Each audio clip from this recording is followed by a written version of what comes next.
Qələbəni əldə edən əskərdir, zabitdir. O gedir. O sinəsini qabağa verir. O ölümə gedir. Və bayrağı da qaldıran odur. Döyüşlərdə bərkiyəcək son sözünü demək üçün hak yolundan dönməyəcək, azadlığa yetmək üçün hak yolundan dönməyəcək, azadlığa yetmək üçün.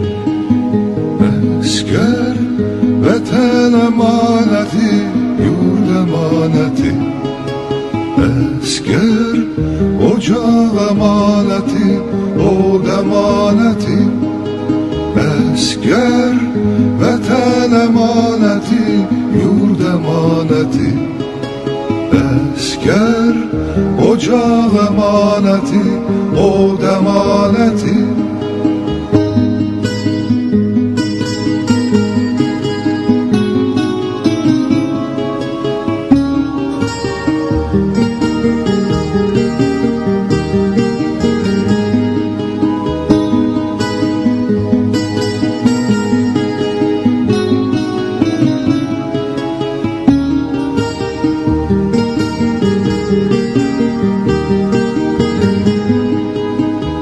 İntiqamı alınmasa şəhidlərin geri dönmə, son qələbə çalınmasa silahınla sən öyünmə, son qələbə. 7 sentyabr Vətən müharibəsi başladığı zaman Orxan Əkbərovla bir zabit kimi, bir hərbiçi kimi döyüşlərə qatılmışdı.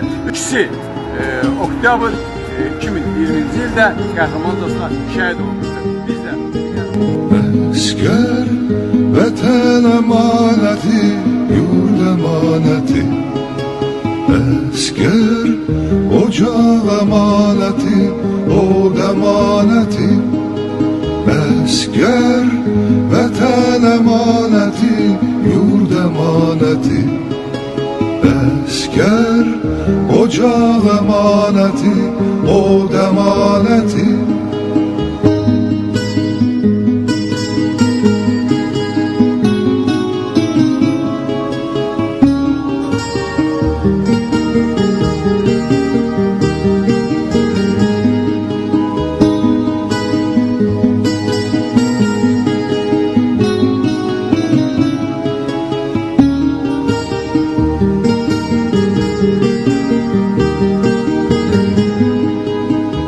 İntiqamı alınmasa şəhidlərin